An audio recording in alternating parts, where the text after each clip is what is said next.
मोदी को बड़ा झटका देने को तैयार चंद्रबाबू नायडू, इंडिया गठबंधन का किया समर्थन। भाषा और परिसीमन विवाद पर मोदी सरकार को टीडीपी देगी झटका।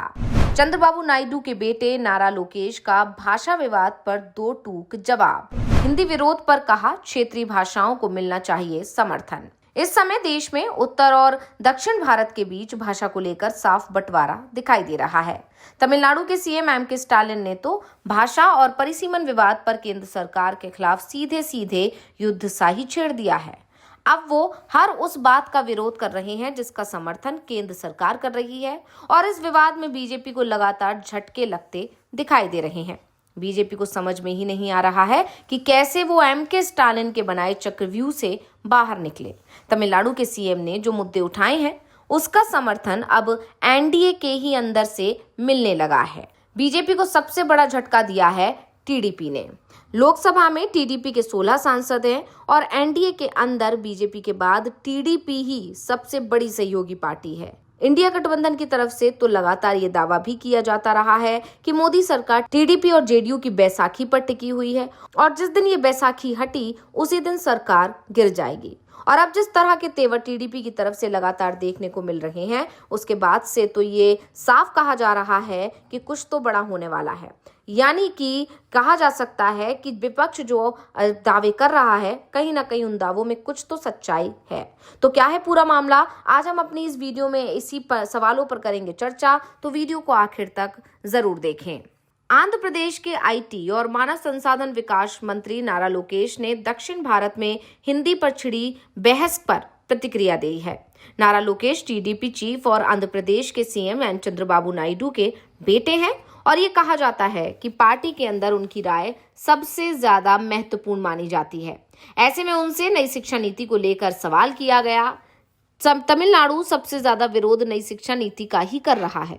तमिलनाडु के सीएम एम के स्टालिन का कहना है कि नई शिक्षा नीति के सहारे दक्षिण भारतीय राज्यों में हिंदी थोपने की कोशिश की जा रही है। और जब ये सवाल नारा लोकेश से किया गया तो उन्होंने कहा कि भारत में भाषाई विविधता है और हिंदी को थोपा नहीं जा सकता। यानी कहीं ना कहीं उन्होंने भी एम के स्टालिन के बयान पर अपनी सहमति जता दी कि बीजेपी हिंदी को थोपने की कोशिश कर रही है दक्षिण राज्यों में।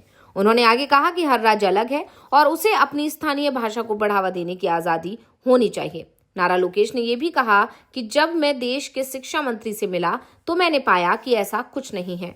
उनका ध्यान राज्य में शिक्षा के मीडियम के रूप में तेलुगु को बढ़ावा देने पर अधिक था। नारा लोकेश ने आगे ये भी कहा कि आंध्र प्रदेश के मुख्यमंत्री और अपने पिता चंद्रबाबू नायडू का जिक्र करते हुए कहा कि उन्होंने क्षेत्रीय भाषाओं को बढ़ावा देने में अहम भूमिका निभाई है। नई शिक्षा नीति 2020 के तहत सभी राज्यों में 3 भाषाएं पढ़ाए जाने की बात कही गई है। पहली हिंदी, दूसरी अंग्रेजी और तीसरी है क्षेत्रीय भाषा। हालांकि इसे लेकर कोई अनिवार्यता नहीं है। 3 भाषाओं में शिक्षा दिए जाने को लेकर लोकेश ने कहा कि हमें इन 3 भाषाओं से भी आगे निकलना चाहिए और जापानी, जर्मन जैसी अंतर्राष्ट्रीय भाषाएं भी सीखनी चाहिए। उन्होंने ये भी कहा कि जर्मन और जापान में नौकरी के कई अवसर खुले रहे हैं, खासतौर पर नर्सों और घर में काम में मदद करने वाली लोगों के लिए। हमने नर्सों को जर्मन और जापानी भाषा सिखाने के लिए समझौते किए हैं, जिससे विदेश में रोजगार के अवसर बढ़ेंगे। बच्चों को बहुत सी भाषाएं सिखाने के महत्व पर बात करते हुए लोकेश ने सवाल किया कि भारत के उत्तरी राज्यों में तेलुगु क्यों नहीं पढ़ाई जा सकती। बच्चों को वो सब चीजें सीखने दें जो वो सीखना चाहते हैं। मैं खुद अच्छी हिंदी बोल लेता हूँ, हैदराबाद से हूँ ना, इसलिए मेरी हिंदी अच्छी है। आज की दुनिया में कई भाषाएं सीखना जरूरी है। यानी साफ है कि नारा लोकेश ने बीजेपी हाईकमान को मैसेज दे दिया है कि हिंदी नहीं बल्कि दक्षिण भारत की भाषाओं, चाहे वो तमिल हो या फिर तेलुगु हो, उस पर ही फोकस होना चाहिए, ना कि हिंदी थोपने पर। राज्य में उस राज्य की भाषा को ही बढ़ावा दिया जाना चाहिए जिस राज्य में बात हो रही है। हिंदी का विरोध इसलिए हो रहा है क्योंकि दक्षिण के राज्यों को लगता है कि उन पर हिंदी थोपी जा रही है। अगर हिंदी थोपी नहीं जाती है तो जिन लोगों को हिंदी सीखना है वो इसे सीखेंगे, लेकिन इसे थोपने की कोशिश होगी तो इसका विरोध किया जाएगा।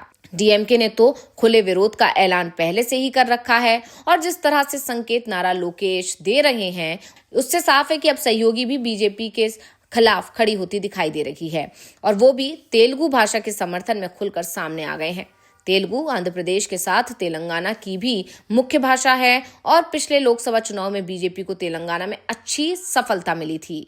ऐसे में अगर तमिलनाडु की तरफ तेलंगाना में भी भाषा विवाद को लेकर सियासत तेज होती है तो बीजेपी की मुश्किल बढ़ सकती है।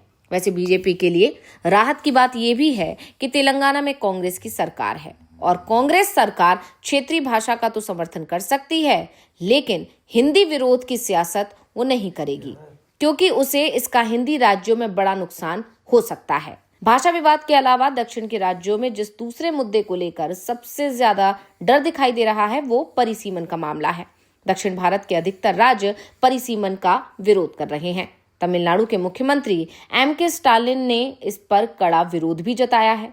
परिसीमन के तहत जनसंख्या के आधार पर लोकसभा और राज्य विधानसभा में निर्वाचन क्षेत्र की सीमाओं का पुनः निर्धारण किया जाएगा, क्योंकि संविधान में परिसीमन को लेकर साफ साफ ये कहा गया है कि सीटों का विभाजन जनसंख्या के आधार पर ही होगा और पूरे देश में ये समान रूप से किया जाएगा।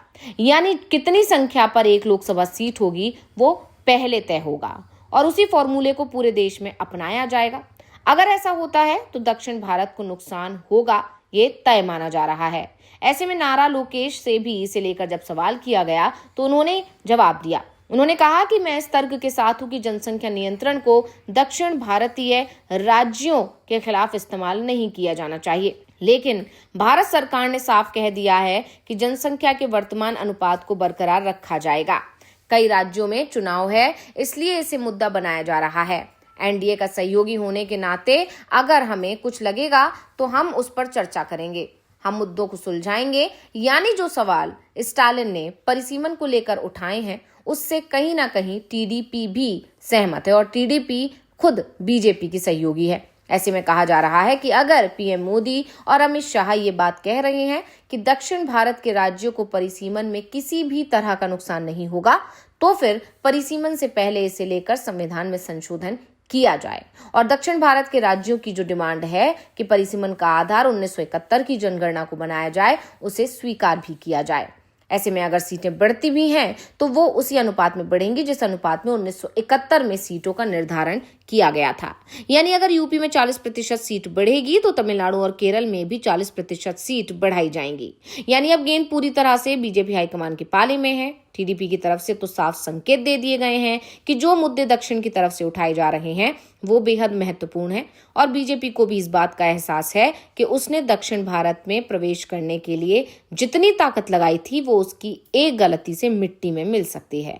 फिलहाल भाषा और परिसीमन विवाद के चलते एनडीए ही टूटता दिखाई दे रहा है। तो रिपोर्ट आपको कैसी लगी हमें कमेंट करके अपनी राय जरूर दीजिएगा। इसी के साथ वीडियो को लाइक करें, वीडियो को शेयर करें और चैनल को सब्सक्राइब करना ना भूलें।